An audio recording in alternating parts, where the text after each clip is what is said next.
Если есть что-то, что не нужно делать, он этого не сделает, а если есть что-то, что не нужно делать, он этого не сделает. Что-то, что необходимо сделать, он сделает настолько быстро и эффективно, насколько это возможно. Он живет в современной Японии со своей семьей и является законченным одиночкой, который ненавидит жить своей жизнью. Это очень похоже на тебя, не так ли? Сегодня первый день учебы в школе, и он решил, что проведет все эти годы в одиночестве. Тратьте как можно меньше энергии, не предпринимая никаких бессмысленных усилий, которые в конце концов не приносят никаких результатов. Он заходит в кампус, и его сразу же отталкивают все энергичные студенты, которые приветствуют новичков и пытаются уговорить их присоединиться к их клубам. Он проходит прямо сквозь них, кладет свою обувь в шкафчик и направляется в свой класс, где встречается с Сатоши, который является его лучшим и единственным другом и знает его почти всю жизнь, знаком с его причудами и его философией прилагать как можно меньше усилий для достижения чего-либо. Он подбадривает его перед новым учебным днем, так как это открывает бесконечные возможности, но Хатара отказывается проявлять хоть каплю энтузиазма. Он спрашивает его, почему он все еще в школе, ведь он из тех парней, которые сразу же возвращаются домой, как только занятия заканчиваются. Но Хатара со вздохом протягивает ему письмо. Сатоши открывает письмо, которое пришло от сестры Хатара, которая сейчас находится в Индии. Она написала ему письмо, которое пришло вчера, умоляя его вступить в клуб классической литературы, чего обычно никто не делает. По ее словам, с каждым годом число студентов, желающих вступить в клуб, уменьшается, и она боится, что вскоре его закроют. Она утверждает, что у нее особая связь с литературным клубом, и советует ему вступить в него, чтобы не дать ему умереть. Хатара очень любит свою сестру и в конце концов соглашается на ее просьбы. Такеши уверяет его, что он не столкнется ни с какими трудностями, потому что в литературном клубе нет других членов. Поэтому если он присоединится, он предоставит весь класс в свое распоряжение. Это действительно немного радует Хатара, так как по крайней мере ему не придется тратить свою энергию на разговоры кому-то другому. И он прощается с Сатоши, прежде чем отправиться в комнату для персонала за ключом. Он приходит в класс, отведенный для литературного кружка, и радуется тому факту, что он находится в очень отдаленном месте внутри школы. Он вставляет ключ в замок и открывает его. Войдя в комнату, он с удивлением видит невысокую черноволосую девочку, которая наблюдает за ним из окна. Она поворачивается и подходит к Хааро, представившись как Эру. Она утверждает, что уже знакома с Хааро, так как они вместе были на ознакомительной экскурсии, что шокирует Хааро, так как там была куча детей, и он даже не заметил присутствия Иру. Она говорит ему, что вступила в клуб по каким-то личным причинам, и спрашивает, вступил ли Хатара в клуб тоже. Однако он быстро отказывается, говоря, что нет, так как теперь, когда у клуба есть член, он будет жить дальше, и ему не придется вступать ни в какие клубы. Он разворачивается и начинает уходить, прежде чем сказать ей, чтобы она закрыла двери, когда будет уходить. Однако Шико говорит ему, что она не может запереть дверь. Он спрашивает ее, почему она не может этого сделать, на что она отвечает, что у нее нет ключей. Но Тайра смотрит на нее в замешательстве и достает ключи из кармана, протягивая их ей. Он спрашивает ее, если у нее не было ключей, то как она заперлась изнутри. Она смотрит на него в замешательстве и спрашивает, была ли дверь заперта. Хоть Ирел понимает, что она понятия не имела, что была заперта, и это вызывает у девочки любопытство, так как она хочет разгадать тайну того, как дверь может быть заперта, когда у нее нет ключей. Сатоши тоже заходит в класс, чтобы проверить, как там Хатара, и Эберли оказывается втянутым в эту тайну. Хатара снова пытается уйти, но девочка хватает его за руки и просит, пожалуйста, помочь ей разгадать эту тайну. Этот момент зацепил Хатара, который никогда раньше не испытывал ничего подобного. В конце концов он становится любезным и спрашивает ее, не заметила ли она чего-нибудь неладного. Она отвечает, что незадолго до того, как она вошла, она услышала звенящий звук, а когда они все навострили уши, то даже услышали звенящие звуки. Они выходят и видят уборщика, который закрывает все комнаты, которые заняты, потому что у него есть главный ключ. Они все понимают, что уборщик, должно быть, подумал, что комната пуста из-за ее удаленного расположения, и закрыл ее, так что Эру не заметила, что она была занята. Заперта изнутри. Эру довольна тем, что ей удалось узнать правду, и все они подходят к своим шкафчикам. Она спрашивает Сатоши, не хочет ли он присоединиться, и несмотря на то, что у него несколько клубов, он соглашается присоединиться. Патара пытается сказать им, что он не присоединяется, но Эру снова хватает его за руки и просит присоединиться. Патара снова тает от ее прикосновения и в конце концов отдает ей свою анкету, что делает ее официальным членом литературного клуба. На следующий день Патара приходит в школу, а после окончания рабочего дня вынуждена остаться и написать эссе, которое они получили за домашнее задание. Сатоши высмеивает его за то, что он не выполнил домашнее задание вовремя, но он отвечает, что просто забыл принести домашнее задание в школу. Сатоши смеется над этим и начинает рассказывать ему о новой тайне внутри школы. По его словам, утром, когда на улице шел дождь, с территории школы поднималась девочка. Она услышала прекрасную мелодию классической музыки, звучавшую в музыкальной комнате, но там было совершенно темно. Она была заинтригована этим и открыла дверь, но с ужасом увидела, что пианино пусто и комната кажется пустой. Однако мелодия все еще звучит, и ее сердце начинает биться быстрее, когда пьеса подходит к концу. Как только пьеса заканчивается, она чувствует, как по спине пробегает холодок и раздается какой-то скребущий звук. Внезапно из-под пола появилась фигура с растрепанными волосами и налитыми кровью глазами. Она, пошатываясь, встала и направилась направилась к девочке, но в это время она захлопнула дверь и убежала так быстро, как только могла. Он заканчивает рассказ и взволнованно смотрит на Хатара, но его взгляд встречает все то же безучастное лицо, когда он снова начинает что-то писать на листе бумаги. Еще раз. Однако внезапно он спрашивает Сатоши, распространилась ли эта новость по школе, и когда тот говорит, что это довольно серьезное событие. У него сразу возникает ощущение, что Уру скоро подойдет к нему и попросит помочь разгадать тайну. Он тут же достает лист бумаги и начинает что-то писать, прежде чем попросить Сатоши рассказать ей вымышленную историю о тайне секретного клуба. Иру идеально подходит к Ю, входит в комнату и направляется прямо к их столу, спрашивая, слышали ли они о секретном клубе. Тайна музыкальной комнаты. Фотера, однако, быстро перебивает ее и говорит, что Сатоши рассказывал ему об очень известной тайне в школе. Она сразу же попадает на крючок, и Сатоши придумывает историю о тайном клубе, известном как Клуб Пауков. Это клуб призраков, в котором никто не знает, кто его член и как его выбирают. Говорят, что они всегда вывешивают свое объявление на доске объявлений, но только несколько избранных людей могут найти его каждый год. Это сразу же заинтриговало ее, и она спросила, не помогут ли они ей найти это. Батера как раз в этот момент заканчивает свое эссе и говорит ей, что да, он это сделает. Они все подходят к доске объявлений на своем этаже и роются в ней, но не могут найти ничего существенного. Наконец, Хатару советует им спуститься к главной доске объявлений, и все они соглашаются, что это хорошая идея. Они спускаются на первый этаж, и им странно видеть доску объявлений, заполненную таким количеством плакатов из всех многочисленных клубов вокруг школы. Доска объявлений выглядит как зона боевых действий, так как все клубы хотят изобразить свои клубы на главной доске, чтобы они привлекали внимание. Еще больше глаз. Они начинают внимательно смотреть на доску и видят почти каждый плакат насквозь, но начинают терять надежду, когда внезапно Хатара привлекает их внимание и сообщает им об этом. Что он нашел это под одним из плакатов. Он показывает ей небольшое объявление о клубе Паук, но похоже, на нее это не произвело особого впечатления. Она говорит ему, что у нее такое чувство, что эта тайна изначально не была тайной, поскольку в ней есть много лазеек. Однако они понимают, что уже поздно, и решают расстаться. Сатоши и Хатара начинают возвращаться вместе, когда Сатоши спрашивает его, почему он придумал ложь и создал плакат для клуба пауков. А затем он помещает его под другим уведомлением, пока никто не видит. Он посмотрел на него и сказал, что просто не хотел идти в музыкальную комнату, так как она находилась в дальнем конце коридора, а не на пути к выходу из школы. Сатоши смотрит на него с благоговением и начинает смеяться, прежде чем спросить, есть ли у него какие-либо идеи о тайне музыкальной комнаты. Хатара смотрит на него и говорит, что в музыкальной комнате почти всегда работают по-настоящему увлеченные студенты, которые посвятили музыке всю свою жизнь. У пианистки особенно есть привычка спать внутри комнаты, так как она не хочет тратить время впустую, поэтому она закрыла окна в комнатах и ушла. Спала, слушая компакт-диск с классической музыкой на магнитофоне, который действовал как сигнал тревоги, потому что когда музыка закончится, она поймет это и проснется. Вот почему, когда студентка открыла комнату, она никого не увидела за пианино, но услышала, как играет музыка, и как только музыка прекратилась. Она проснулась сонная, с налитыми кровью глазами из-за недостаточного количества отдыха, что напугало бедняжку до полусмерти. Студентка, и она убежала. Сатоши смотрит на него с благоговением и говорит, что его методы экономии энергии будут подвергнуты испытанию благодаря Иру, поскольку она, похоже, единственная, кто может заставить его работать. Затем они разошлись по домам, чтобы немного отдохнуть на заслуженном отдыхе. С момента последнего инцидента прошел месяц, и Хатара, похоже, привык к этому новому распорядку дня. Большую часть времени он совсем не возражает против этого,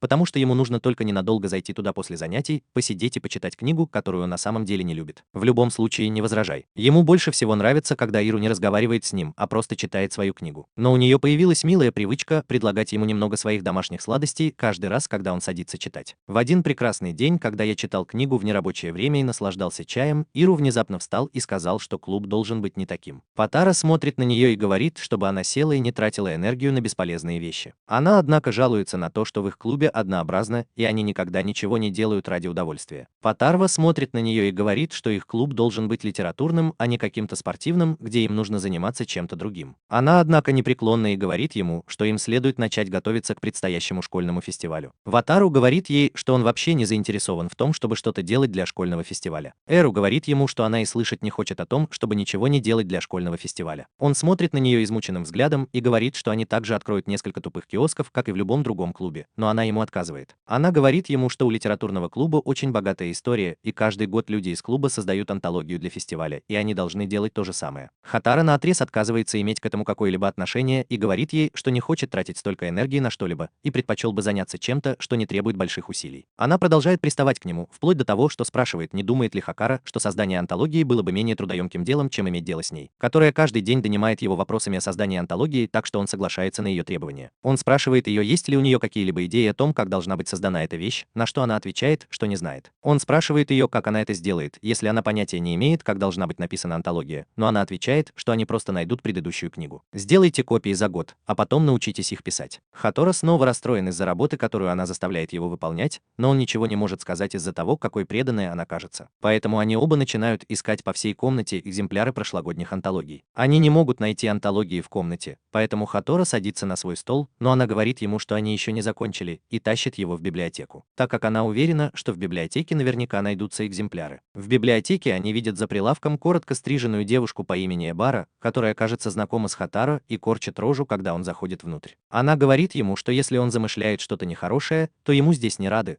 но он сам отвечает остротой, это выводит ее из себя. Однако в этот самый момент в библиотеке появляется Сатоша, и темперамент Тамары немедленно меняется. Айра кажется смущен этой внезапной переменой, но Хатара говорит, что Эбари нравился Сатоша, когда они учились вместе в средней школе. Сатоша парень с потрясающим чувством юмора, и он может заставить любого замолчать, просто заговорив с ним своим очаровательным голосом. Он спрашивает Хатара, что тот задумал, и тот отвечает, что это больше похоже на ситуацию с заложниками. Поскольку этот абсолютный тупица Эру силой вытащил его со своего места, где он с радостью приклеил свою задницу так, что ему не нужно было двигаться. Сатоша смеется над этим и продолжает знакомить Эру и Иберу друг с другом. И Эру сразу переходит к делу, спрашивая ее, видела ли она прошлогоднюю антологию литературного клуба. Ибера смотрит на Хатары и ухмыляется, спрашивая, как, черт возьми, такой неудачник, как он, смог вступить в клуб. Но как истинный Сигма, он говорит ей заткнуться. Она поворачивается к Эру и отвечает, что не имеет ни малейшего представления об антологиях, поскольку не видела их в библиотеке, но полагает, что они могут храниться в стопке. Эру спрашивает ее, могут ли они посмотреть на эту стопку, но она отвечает, что только библиотекарь может позволить им взглянуть на нее. Хатара надоело, что все эти мысли разговаривают друг с другом, и он просто выходит за дверь, как будто это настоящая беседа. Однако его останавливает Иру, которая поклялась себе, что превратит жизнь этого бедного человека в ад. Она говорит ему, что они собираются дождаться библиотекаря, и пока они спорили об этом, Сатоши вмешался в разговор, попросив Ибару рассказать о тайне, о котором она говорила ранее. Ватару думает про себя, что он никогда не увидит, как это закончится. Ибара раскрывает тайну, которая вызывает у меня любопытство. Но Ибара сам начинает рассказ. Она рассказывает им, что уже некоторое время она замечает загадочный узор в одной книге. Она объясняет, что каждую пятницу остается ночевать в библиотеке, и по какой-то причине каждую пятницу во время обеденного перерыва в библиотеке берут книгу, а затем возвращают к концу дня. Это очень сбивает с толку, потому что когда вы берете книгу взаймы,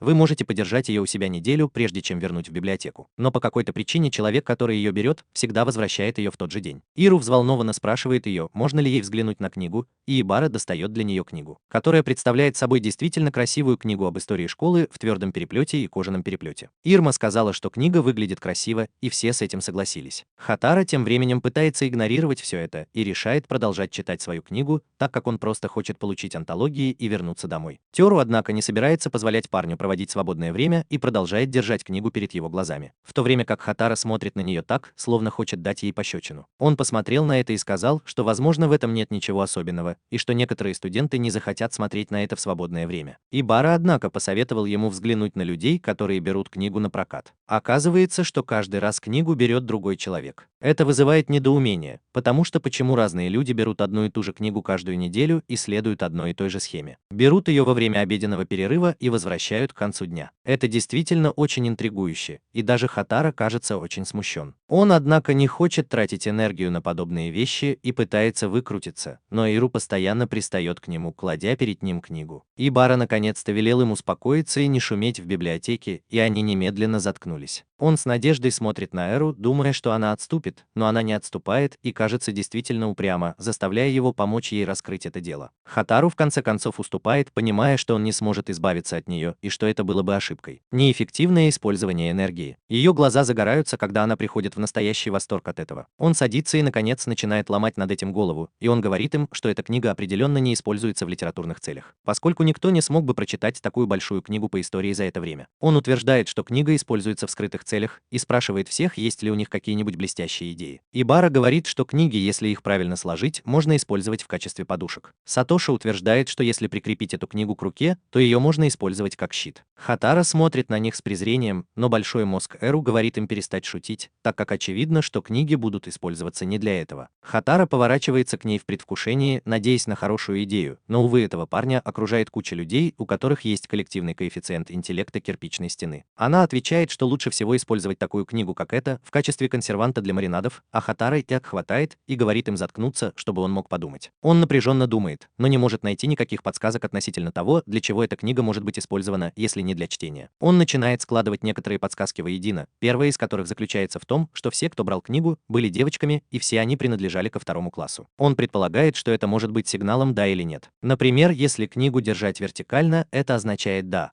а если перевернуть, то это означает «нет». Ибира, однако, говорит им, что так быть не должно, и ведет их в то место, где она хранит книги каждого из них, и все они хранятся там. Случайно. Теперь у Хатара нет ответов, и Ибара высмеивает его за то, что он не в состоянии ничего придумать. Но внезапно чудаковатый Эру начинает нюхать книгу как настоящий биатлонист. И Эбера пугается ее странных выходок и отступает, как вдруг Эру говорит, что книга пахнет краской. Ибара пытается понюхать это, но она говорит, что ничего не чувствует. Однако Патара внезапно приходит в голову плохая идея, и он говорит Эру пойти и кое-что проверить для нее, однако заставляет его тоже пойти с ним, что снова выводит его из себя до чертиков. Но у него больше нет сил спорить, и он просто идет рядом с ней. Он ведет их всех на урок рисования и комментирует, что в пятницу проходит только одно занятие, на котором собираются девочки из разных секций, и это факультативный урок рисования. Он уверен, что каждая девочка, которая брала у него книгу, брала ее с собой на занятия по изобразительному искусству. Но остальные до сих пор не понимают, для чего была использована книга, но Хатара говорит им, что скоро они увидят самих себя,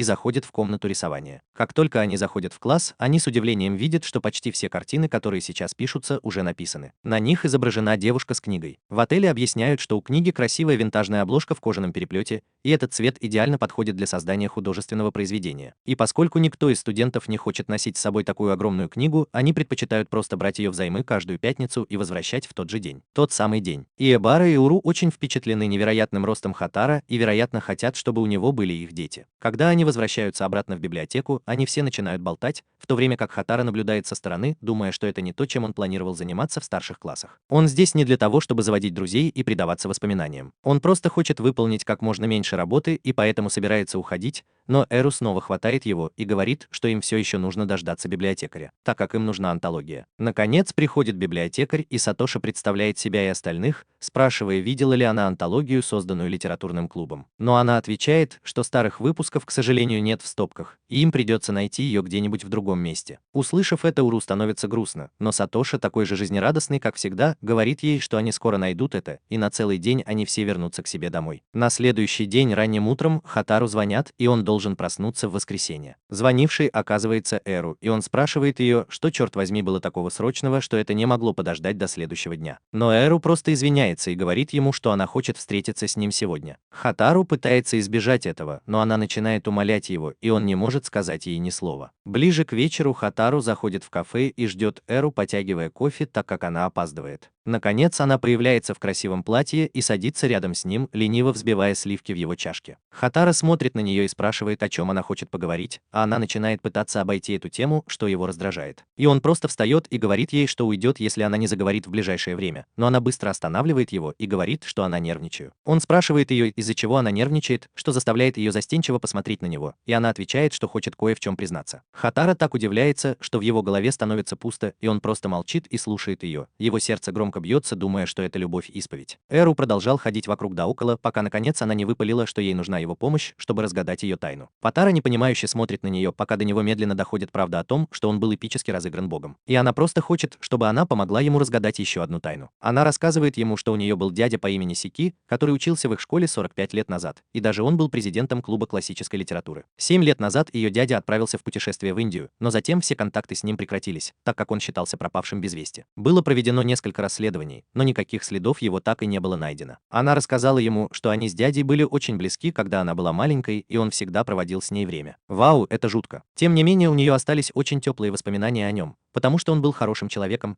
и она часто водила его в парки, где можно поиграть. Он также был очень умным человеком, у которого были ответы на все вопросы. По ее словам, она могла спросить его о чем угодно, и он всегда отвечал ей, утоляя ее любопытство и давая ей больше знаний о мире. Она говорит Хатарелю, что в чем-то он тоже похож на своего дядю. Что очень странно, но ее причины в том, что он такой же, как она дядя, способен разгадать любую тайну, которая встречается на его пути, и у него есть ответ почти на все. А потом она переходит к сути дела. Она рассказывает, что в один прекрасный день она играла у себя дома и задала своему дяде вопрос. Но на этот раз вместо убедительного ответа с искренним смехом она вспомнила, что услышала что-то действительно напряженное и грустное, настолько сильное, что она начала выпучивать глаза и плакать без остановки. Что было удивительно, так это то, что даже ее дядя, казалось, был так расстроен этим, что даже не попытался утешить ее, а просто сидел неподвижно. В конце концов пришла ее мама и отвела ее обратно в ее комнату, где она наконец заснула, обессилев от всех этих слез. Хатора серьезно слушает ее, и она говорит ему, что дело в том, что она не помнит, что сказал ей дядя или какой вопрос она задала он. По ее словам, все это испытание было настолько тревожным для ее юного ума, что в итоге она полностью вычеркнула его из своих воспоминаний и ничего об этом не помнит. Она смотрит на Хатара и начинает умолять его помочь ей, но прежде чем она успела закончить фразу, он отказался. Хатара понимает, что это очень важная часть ее детства, и есть очень хороший шанс, что ее взгляды на жизнь полностью изменятся, если она точно вспомнит, что сказал ее дядя. Он не хочет брать на себя ответственность за кого-то, особенно если это может полностью изменить его личность. Он говорит ей, что она может сама поспрашивать окружающих, и что у нее есть еще друзья, которых она может привлечь в помощь. Она смотрит на него глазами полными печали и отвечает, что действительно пыталась разобраться в себе. Она прошла через учительскую, расспрашивая каждого учителя о своем дяде, но, к сожалению, никто из них не проработал в школе достаточно долго, чтобы знать его. Она также добавляет, что она не тот человек, который стал бы болтать о своем прошлом любому встречному, поскольку она очень чувствителен к этому и не хочет, чтобы люди знали. Она пригласила его только потому, что считает, что он очень похож на своего дядю и может думать так же, как он. Он говорит ей, что ей осталось проучиться в этой средней школе 3 года, и этого времени достаточно, чтобы самостоятельно запомнить что-то подобное. Но она отвечает, что хочет это сделать. Вспомни, что сказал ее дядя перед своими похоронами. Последние 7 лет о ее дяде не было никаких известий, а теперь его считают умершим, и скоро состоятся его похороны. Она хочет вспомнить, что он сказал ей, когда она будет прощаться с ним в последний раз. Затем она опускает глаза, пытаясь сдержать слезы. Патара смотрит на нее и чувствует себя маленькой девочкой, которая бесцельно роется в песке в поисках потерянной игрушки. В конце концов он говорит ей, что поможет ей, но не будет нести никакой ответственности за ее психическое здоровье. Она смотрит на него сияющими глазами и говорит, что ее все устраивает, и благодарит его. С того случая прошло несколько дней, и настало время промежуточных экзаменов. Во время промежуточных экзаменов все занятия в клубе прекращаются, чтобы студенты могли сосредоточиться на своих экзаменах. Естественно, литературный клуб также был закрыт на некоторое время, что означает, что Хатара почти не видит Иру и обычно проводит время только с Сатоши, который учится в его классе. Его дни проходят за тем, что он просто готовится к экзаменам, ходит в школу, а затем снова готовится к экзаменам, пока не будут сданы выпускные экзамены по предмету. Он возвращается домой и ложится на кровать, наконец-то расслабившись теперь, когда экзамены закончились. Он лениво смотрит на свой рабочий стол и замечает письмо от ее сестры. Он открывает его и читает содержание, в котором говорится, что она сейчас находится в Стамбуле, но не в самом городе, а в японском посольстве, потому что что-то пошло не так с ее паспортом. В письме она спрашивала о Хатара, нравится ли ему литературный кружок и есть ли в нем еще кто-нибудь кроме него самого. Она также утверждает, что скоро должен состояться школьный фестиваль, и он должен составить для него антологию, как это было принято в школе. Литературный клуб с момента его основания. В следующей строке она также сообщает ему очень важную информацию о том, кто решил множество проблем, связанных с созданием антологии. Она сообщает ему, что прошлогодние экземпляры антологии невозможно найти ни в библиотеке, ни даже в стеллажах. Все они хранятся в сейфе с химическим замком, который находился в клубной комнате. Она также добавила, что она не заперта, так что они могут просто открыть ее и найти это. Хатора рад этому, потому что теперь им не придется рыскать по всему дому в поисках антологии прошлого года. На следующий день они все встречаются в клубной комнате, и, кстати, судя по всему, Ибера теперь тоже член литературного клуба. Патара начнет заниматься в Hello Girls. Он сообщает им о письме и показывает его им, и даже они счастливы. Но потом они оглядываются вокруг и обнаруживают, что нет никакого бога в том, чтобы запирать сейф в их клубной комнате. Они все начинают думать о том, что могло бы произойти, но Хатара спокойно говорит им успокоиться, так как это происходит просто потому, что каждый раз, когда начинается новое занятие, классы, в которых проводятся занятия, закрываются. Клубы, которые проводятся, меняются. Они быстро встают и решают направиться в учительскую, чтобы расспросить о классах, в которых проводились кружки в прошлом году. Но Хатара останавливает их и говорит, что он уже поспрашивал, и в прошлом году биологическая лаборатория использовалась в качестве базы литературного клуба. Операции. Обе девочки выглядят впечатленными его быстрой работой, и они обе начинают выходить из комнаты, чтобы посмотреть на биологическую лабораторию и Хатара. Счастливый он садится и читает свою книгу, думая, что они наконец-то забыли забыли о нем, но, конечно же, Уру возвращается и тащит его за собой. Хатара идет впереди, но когда он подходит к кабинету биологии, то замечает две маленькие коробки, прикрепленные по обе стороны коридора, что вызывает у него подозрения. Обе девочки, казалось, не замечали этой штуки, когда шли впереди, стуча в двери, окликая друг друга. Одна из них пытается открыть дверь, но понимает, что она закрыта, поэтому они ждут снаружи, как вдруг из-за двери выходит длинноволосый старшеклассник. Улыбаясь с беспокойством, глядя на них и пытаясь прикрыть своим телом открытую дверь. Он сказал им, что лаборатория в настоящее время занята газетным клубом, но сегодня он здесь один,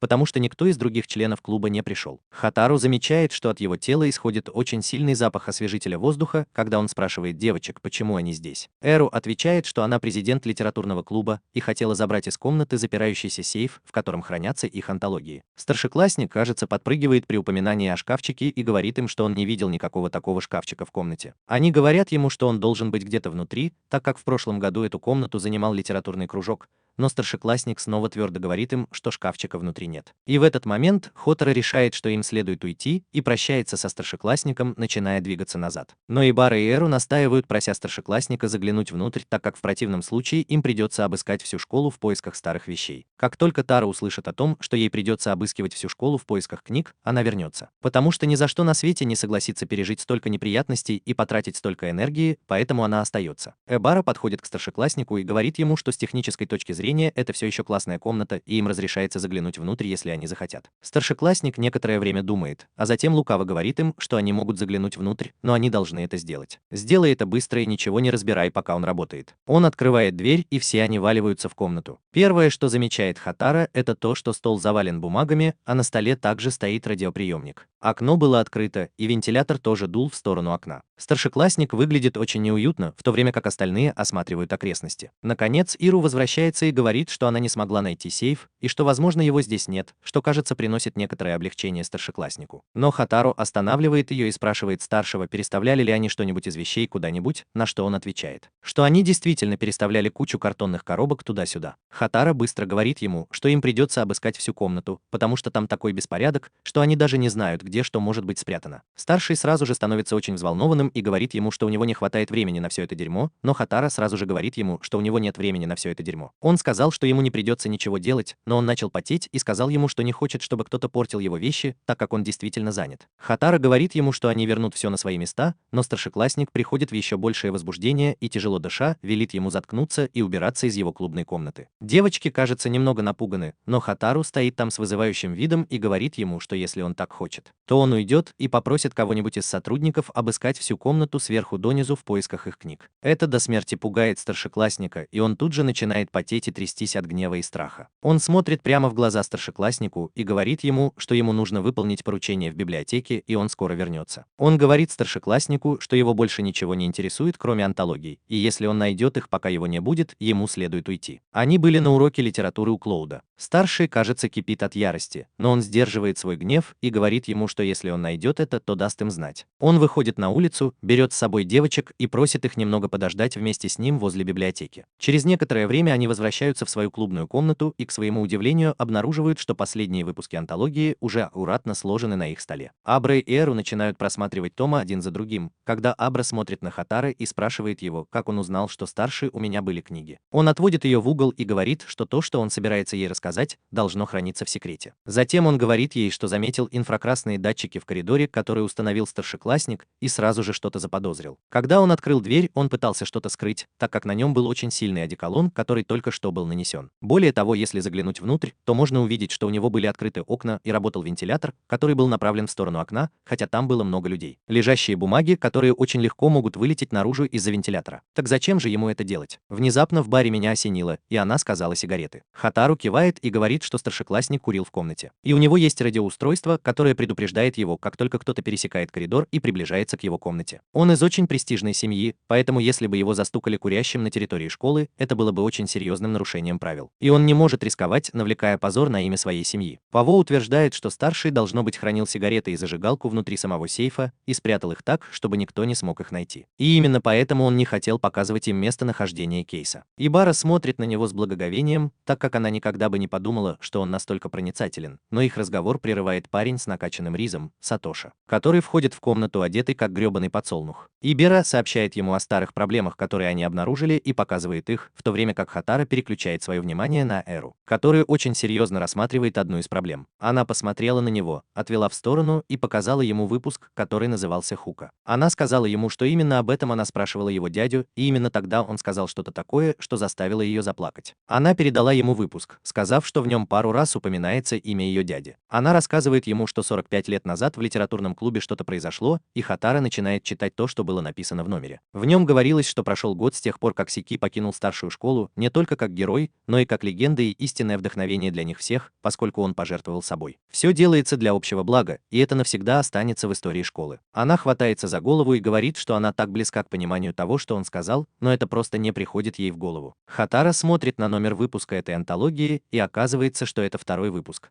Поэтому он поворачивается к Ибаре, чтобы найти первый выпуск. Но она смотрит на него потрясенно и говорит, что номер 1 отсутствует в стопке. Эру кажется расстроен, что выпуск номер 1 пропущен, но они решают вернуться на день. И на обратном пути Хатару спрашивает Эру, почему она не заручилась помощью Сатоши и Ибары. Она отвечает, что не хочет, чтобы об этом знало много людей, но затем Хатару спрашивает, считает ли она их своими друзьями. И Эру тут же замолкает на полуслове и говорит ему, что она расскажет им о своей проблеме завтра. На следующий день она все объясняет и Сатоши, и Эдбари, и оба они очень поддерживают ее, делая главной целью клуба выяснить, что произошло 45 лет назад. В следующее воскресенье они все решили отправиться в резиденцию Эру, чтобы обсудить кучу теорий и гипотез о том, что могло произойти 45 лет назад. Хатара, такой же безэнергичный, как обычно, ждет прихода Сатоши, и вдруг он слышит эксцентричный голос Сатоши, доносящийся из издалека, приближаясь к нему на велосипеде. Он почти натыкается на Хатара, у которого возникают вторые мысли о своей сексуальности, но он говорит Сатоши, что он так не качается и что он не такой, как все. Ровный, как крендель. Они оба едут на велосипеде в сельскую местность, подальше от городской суеты, и Хатара спрашивает Сатоши, нравится ли ему его жизнь, учась в старших классах. «Я всегда был таким энергичным и счастливым». Сатоши замедляет шаг и говорит ему, что, конечно, у него есть своя доля проблем, но ему нравится быть настолько оптимистичным, насколько это возможно. И он старается найти счастье в любой ситуации. Вотера размышляет о себе и о том, что в этом отношении он является полной противоположностью Сатоши. Он живет своей жизнью в оттенках серого. Вы, придурки, не такие. Ему просто нравится, чтобы его жизнь была очень однообразной, и он не очень любит общаться с людьми. После долгого катания на велосипеде они добираются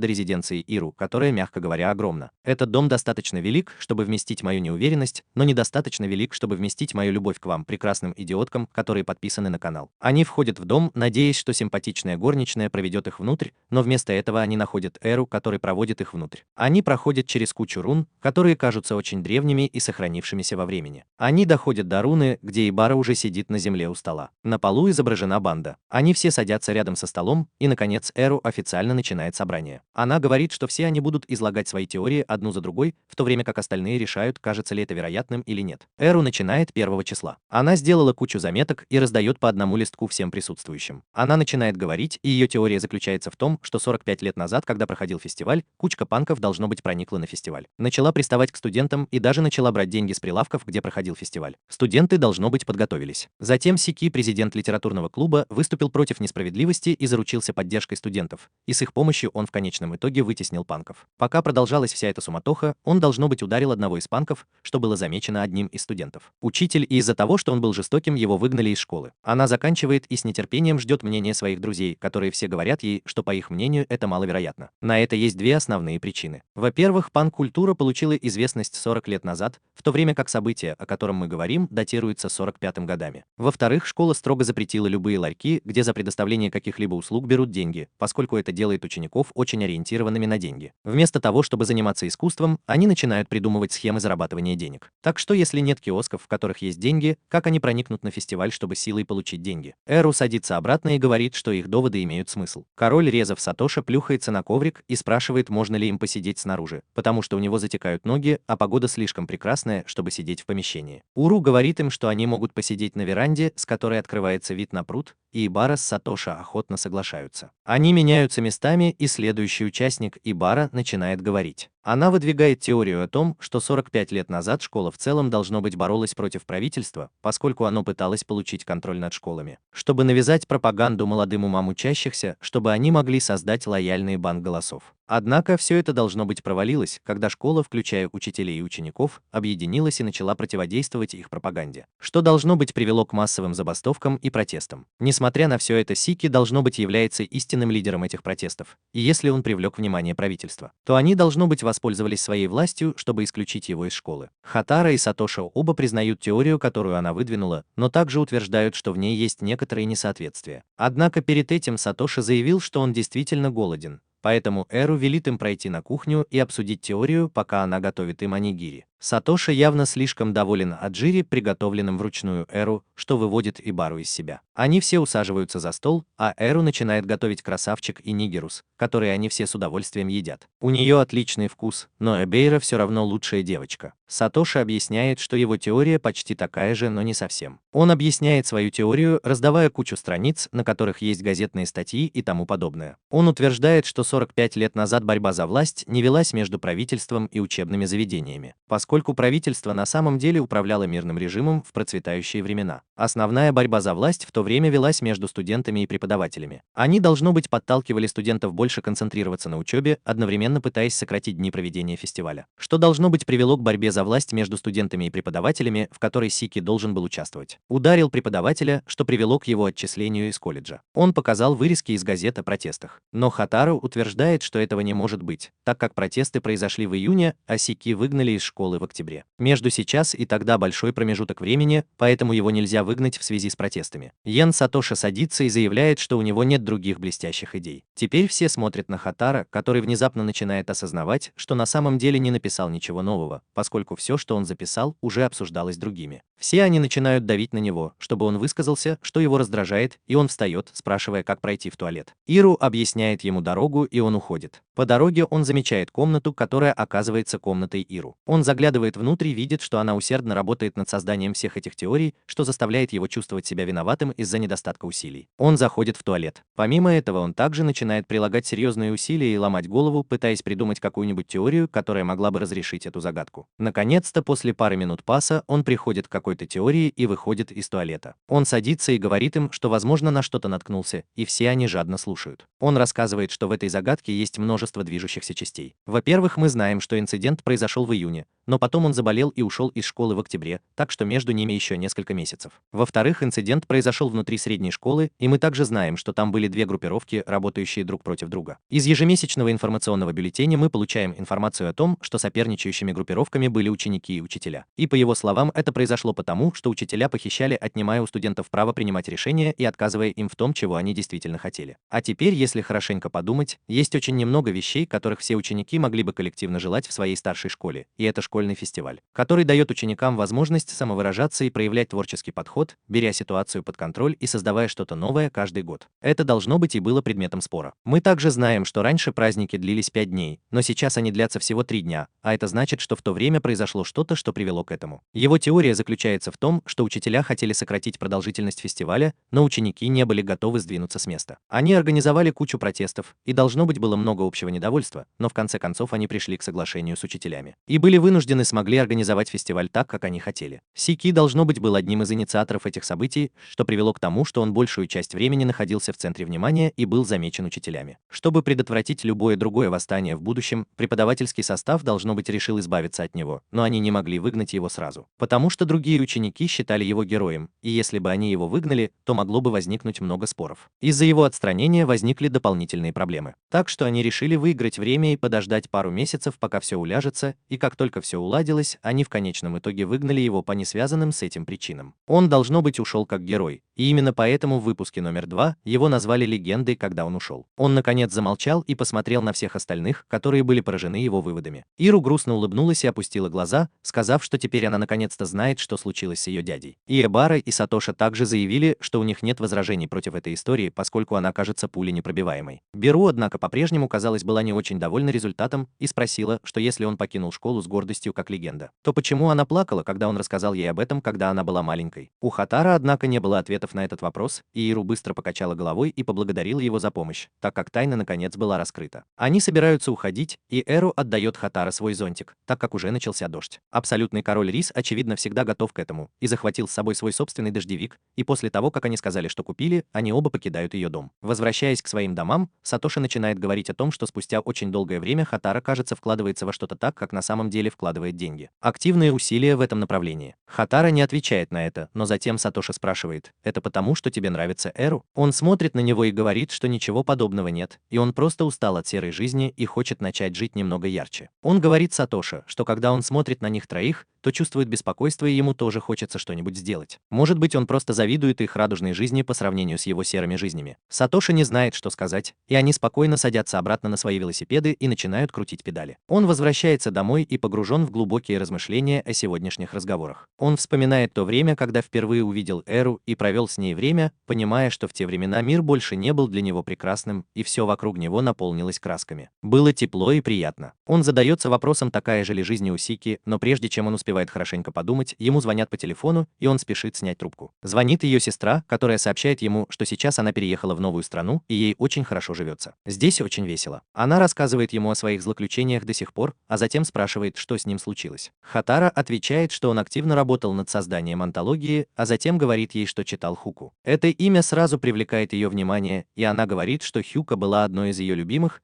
и спрашивает, все ли еще обсуждается трагедия добросердечного Хиросики. Это слово привлекло его внимание, поскольку до сих пор, насколько он знал, Сики покидал школу как легенда и был доволен тем, что сделал, но слово «трагедия» здесь не подходит. Ватару быстро просит свою сестру рассказать подробнее, но она говорит, что ей нужно идти, и отключает звонок. Он возвращается в свою комнату и снова раскладывает бумаги, понимая, что история, которая у него есть, и теория, которую он создал, являются неполными. В этом определенно есть еще одна часть, поскольку, согласно истории, он покинул бы школу со смехом на лице и любовью каждого человека. Студент и не должен ни о чем сожалеть, но для того, чтобы это стало трагедией, не хватает какой-то важной детали. Он больше думает и понимает, что для большинства людей старшая школа – это самые счастливые годы в их жизни, когда они могут жить своей радужной жизнью в полной мере. Но для Саки его радужная жизнь внезапно оборвалась, и ему пришлось вернуться к серой жизни после ухода из школы. Школа. Может ли такой человек быть по-настоящему счастлив? Он понимает, что это вовсе не героическая история, как он думал, а наоборот, за розовым фасадом скрывается нечто гораздо более мрачное. На следующий день он позвал Ибару, Эру и Сатоши в клубную комнату на встречу. Войдя в клубную комнату, он обнаружил, что они уже сидят, и когда Ибара спросил его, зачем он позвал их сюда сегодня, он ответил, что есть часть истории, которая до сих пор не раскрыта. Она не раскрылась и окутана тайной. Эру смотрит на него сияющими глазами и говорит ему, что даже она чувствует, что в этой истории чего-то не хватает,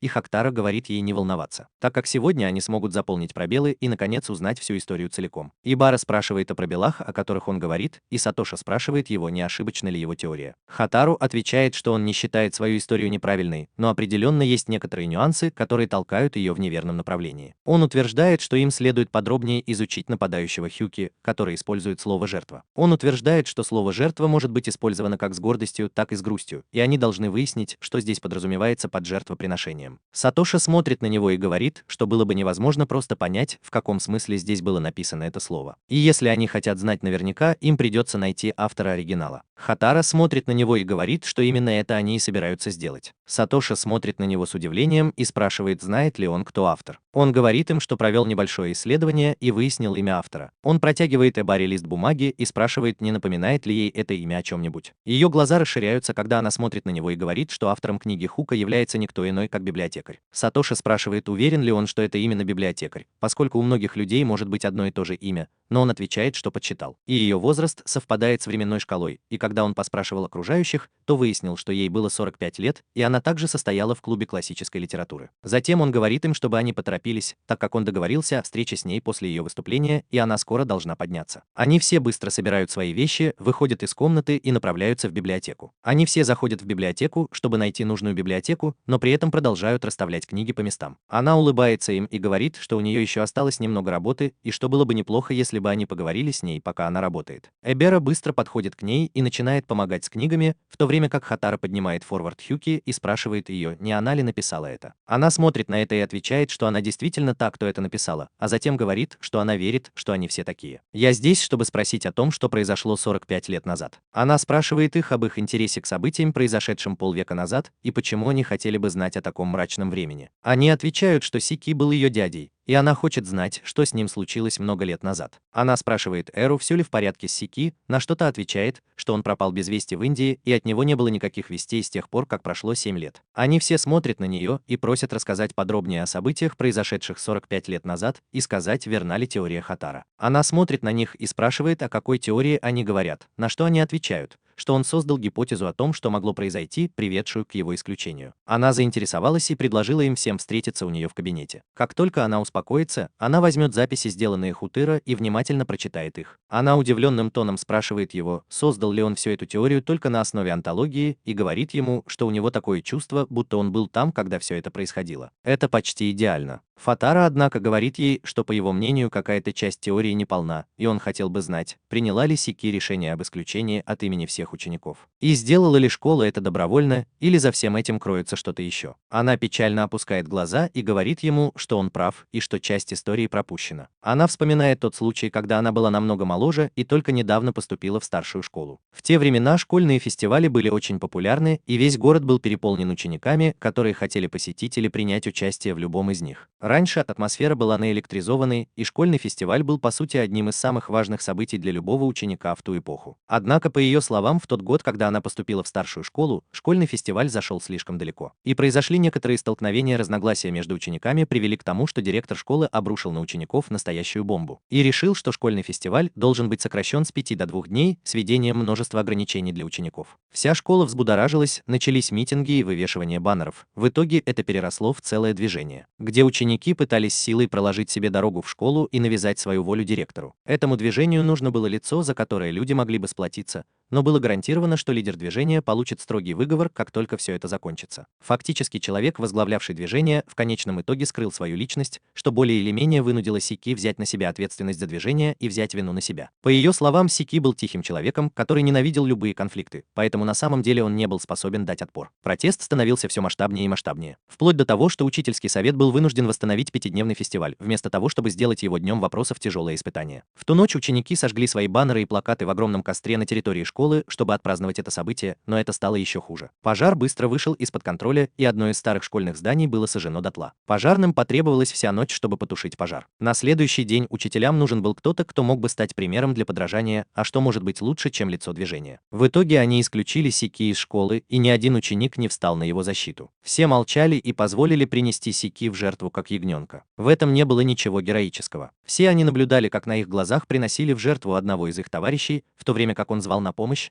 но никто не обращал на него внимания. Она смотрит на них и говорит, что вот и вся история, и спрашивает, есть ли у них еще какие-нибудь вопросы. Эру встает и спрашивает о названии проблемы номер 2 Хюка. Она отвечает, что Хюка — это имя, которое выбрал сам Сики, и что она понятия не имеет, почему он выбрал это имя. Внезапно Хаттара заканчивает со вздохом. Он опускает глаза в пол и спрашивает их, как они могли не понять, что это значит. Они все смотрят на него в предвкушении, желая узнать, что это на самом деле значит. Он отвечает, что слово «хука» — не что иное, как глупая игра слов. Все смотрят на него с удивлением, но постепенно до библиотекаря доходит, и даже до Эбары. И Сатоша, кажется, понял, в чем дело, но Аю, похоже, все так же ничего не понимает, как и раньше. Она спрашивает его, что именно он имеет в виду, и Хаттара объясняет ей это в понятных выражениях и записывает на листке бумаги, который она читает, и ее глаза наполняются слезами. Слово «хьюка» в прямом переводе на английский означает «мороженое». Он намеренно назвал эту проблему «хука», потому что хотел скрыть свои истинные чувства по поводу всего этого испытания, описанного в книге. Он написал «хука» как игру слов на тему мороженого, поскольку на самом деле хотел сказать «я кричу». Он хотел крикнуть, что это не он был лидером протеста. Он хотел крикнуть, что он невиновен. Он хотел накричать на других студентов за то, что они не помогли ему. Она сказала ему, что теперь она вспомнила, почему начала плакать. Она плакала потому, что он сказал ей, что иногда твои друзья отворачиваются от тебя, даже когда ты зовешь на помощь. Они просто будут смотреть, как тебя съедают заживо, и все, что ты можешь сделать, это закричать. Мысль о том, что тебя съедят заживо, напугало ее до глубины души, и она начала плакать из-за этого. Затем она посмотрела на Хатара и поблагодарила его за то, что он раскрыл для нее эту тайну, потому что теперь она наконец может отпустить своего дядю и жить в мире с самой собой. На следующий день они все снова встретились в клубной комнате, и на этот раз Ибара также создал черновой вариант антологии. Она подарила его Эру, которому он действительно понравился, и передала Хактара, который просмотрел его и пожаловался, что ему приходится писать весь основной текст. Часть этой истории. Ибара лукаво смотрит на него и отвечает, что именно он разгадал всю тайну,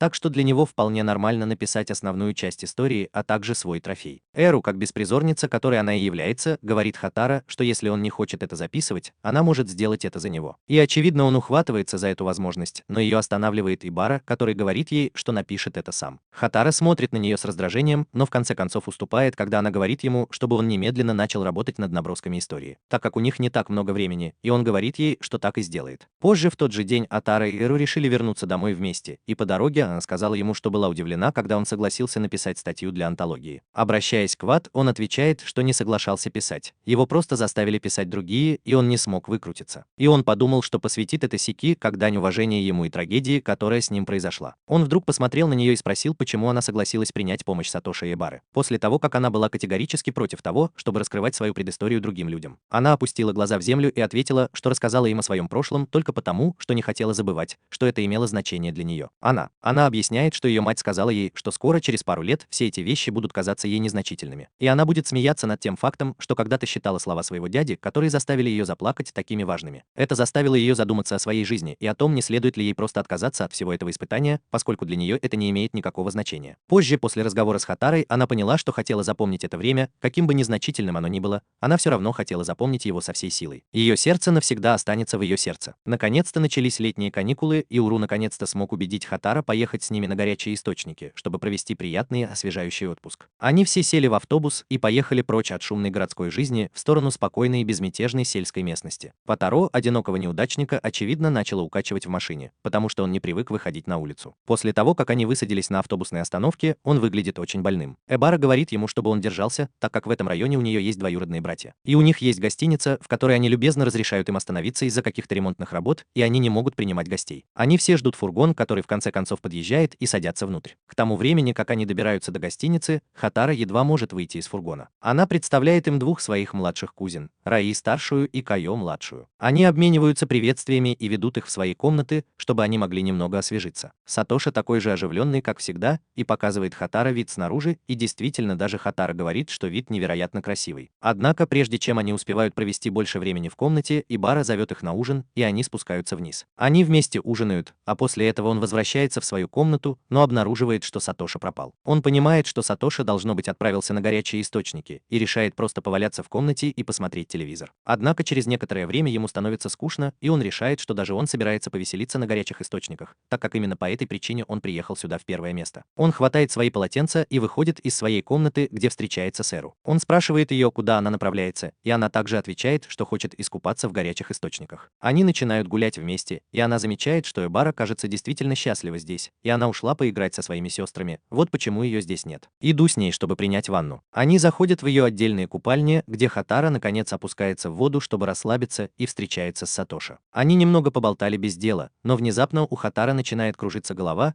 и Сатоши вынужден быстро вытащить его оттуда и отнести обратно в его комнату. Ибара и Сатоши помогают расстелить матрас, а затем укладывают его на него, накрывая одеялом, чтобы он может немного отдохнуть. Через некоторое время Эру заходит в комнату и спрашивает, все ли с ним в порядке. Ватару быстро отвечает, что с ним все в порядке, и поворачивается, чтобы заговорить. В этот момент Эру встает и говорит ему, что они все в соседней комнате обсуждают истории о привидениях, не почувствует ли он себя лучше позже и не захочет ли поговорить с ним. Если он хочет присоединиться, то добро пожаловать. Иногда позже Хатора случайно слышит, как они обмениваются историями, и так как ему больше нечем заняться, он начинает их слушать. Он случайно услышал, как я пересказываю им старую легенду, в которой говорится, что давным-давно в эту гостиницу пришел человек с проблемами. И в итоге занял комнату номер 7 в другом здании как свою собственную. Он заплатил за это заранее и жил там постоянно. Он не приходил ни на обеды, ни на ужины, и велел всему персоналу держаться подальше от его номера и не беспокоить его. Однажды ночью люди, остановившиеся в гостинице, услышали громкий крик. Они побежали туда и увидели стоящую на коленях женщину, которая в ужасе увидела мужчину, живущего в комнате номер 7, висящего на веревке внутри своей комнаты. Оказалось, что он взял много денег у компании,